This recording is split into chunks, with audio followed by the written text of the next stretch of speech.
Yes guys, welcome back to another video. Welcome to the George Benson football channel. Today, we're going to discuss Todd Boehly. We're going to take a little look at some of the comments that he's made to Bloomberg, and we're going to analyse a little bit about whether or not the first 18 days of June are a decent measurement period or not, with these comments that he's made as to whether or not Chelsea are going to be left behind by rivals. You've got Spurs making massive signings. You've got Arsenal pipping us to a Gabriel Jesus, which I kind of see that one. At Chelsea, he's one of many. At Arsenal, Eddie and Nketiah. Gabriel Jesus knows he can go 10 games without scoring a goal and still start for Arsenal. That is absolutely nuts. No wonder he's gone there. You got City and Liverpool strengthening, but Chelsea are stuck to the point where the only news we've really got to discuss that is even remotely close to seeing anything happen is that Romelu Lukaku, again, worst kept secret in football at the moment, is that Lukaku will end up at Inter Milan.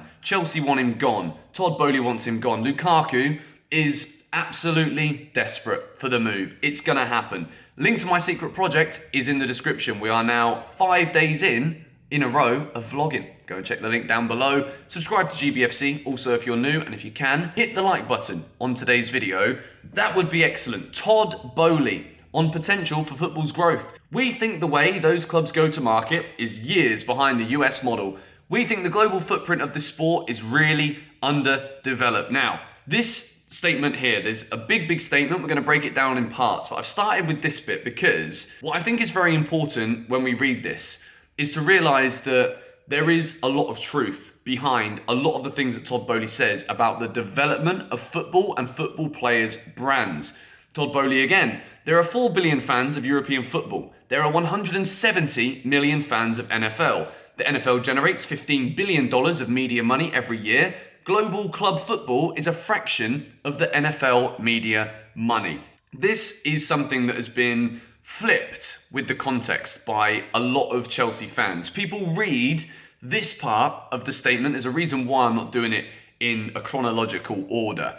People look at this and believe that Todd Boehly, because he's not made any signings in the first 18 days, and he talks about media money, something that as fans, we do not really care about the media money. Yes, the fact that the more money grows, you'd like to think the standard of football should grow. But at the same time, we are here principally to be entertained. Whether our team wins 1-0 and we never play attractive football or not, there is a tribal, passionate connection that connects football fans to their football clubs. And how much money is going into the bank account is something that the majority of fans don't care about. The transfer fees for players, it is commonly said that why on earth would you spend this much money on a player, but then at the same time, did it come out of my pocket? No. Did it come out of your pocket? No. What are we to say? Like, this is ridiculous, it's outrageous. Unless we're spending 100 million on a geezer who only spends 2 months in London, realises he doesn't like it,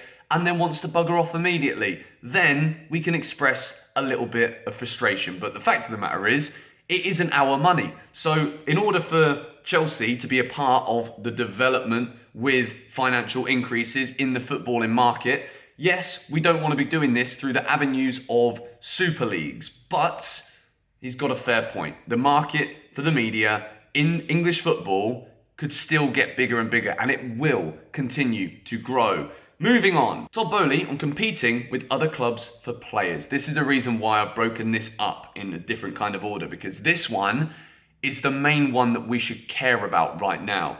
Financial fair play is starting to get some teeth, and that will limit ability to acquire players at any price. UEFA takes it seriously and will continue to take it seriously. This is incredibly concerning for me.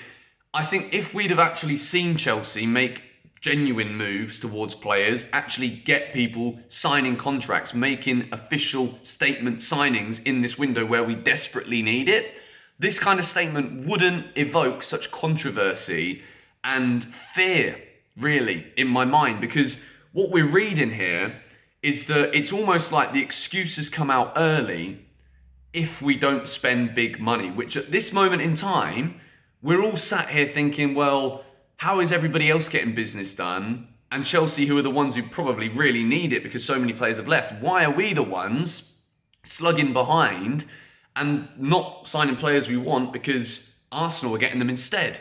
So I totally understand why fans right now are very frustrated because, quite frankly, there's no way on this planet that we can not bolster this squad this summer and compete. It's not possible. But with Todd Boehly talking about UEFA, financial fair play and being able to splash massive money on players, if we take these words literally, we could easily just write off any kind of move for Declan Rice. There were talks of a £250 million budget for Chelsea to spend this summer in the first summer under Boehly.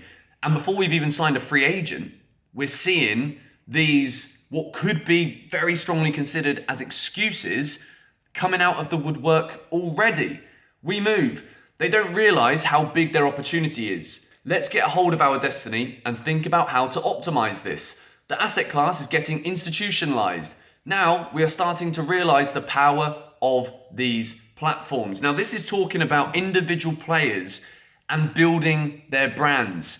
The reason this concerns me is because if we were to use this idea, which again I agree that there should be a focus from clubs on being able to really increase the presence that players have to not simply earn money from their salaries, but to continue building their brands in alignment with the growth of a football club. The issue I have with this is that all of this is coming out in a very American business-orientated marketing manner before Chelsea have even signed anybody. And the reason I'm making this video to talk today is because until I saw these statements about 48 hours ago, I wasn't worried. I wasn't panicking. I wasn't going AWOL like a lot of people on social media have been saying, we're not signing anybody. We're linked with the same players every single week. Koundé might go to Barcelona. Dembele might end up staying at Barcelona. All of these things are true. And when we see that Todd Boehly at the moment, instead of talking about trying to improve the squad, which is desperately needed, and spending money on the squad, he's talking about developing players' brands, trying to not get caught by UEFA. Whereas you've got Barcelona, who 500 million euros in debt or whatever it is, and they're somehow finding leverage to be able to continue operating, signing players, breaking all of the rules, but once again somehow getting away with it. If Chelsea go from being Roman Abramovich spends, has a big summer, we then go and win the Champions League. If we go from that to mediocrity because Todd Boehly is a bit worried about the teeth of UEFA from financial fair play, yes, okay, we stick within the rules. Chelsea don't get penalised, but we don't win anything if this is the way we're going to go.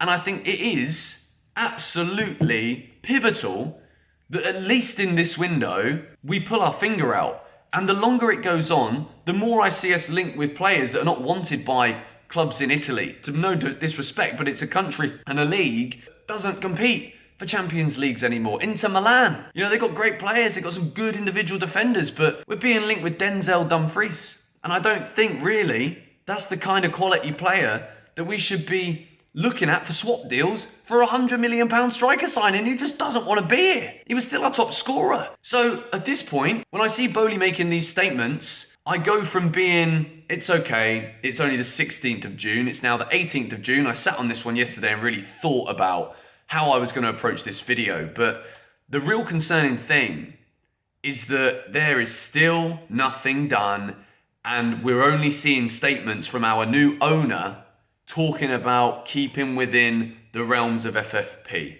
which even though, yes, we don't want to break the rules, we still know that not spending big this summer just to avoid potential FFP issues is going to leave us slugging behind. We're going to fall behind Tottenham. We might fall behind Arsenal. We could end up competing with the likes of Manchester United for 5th.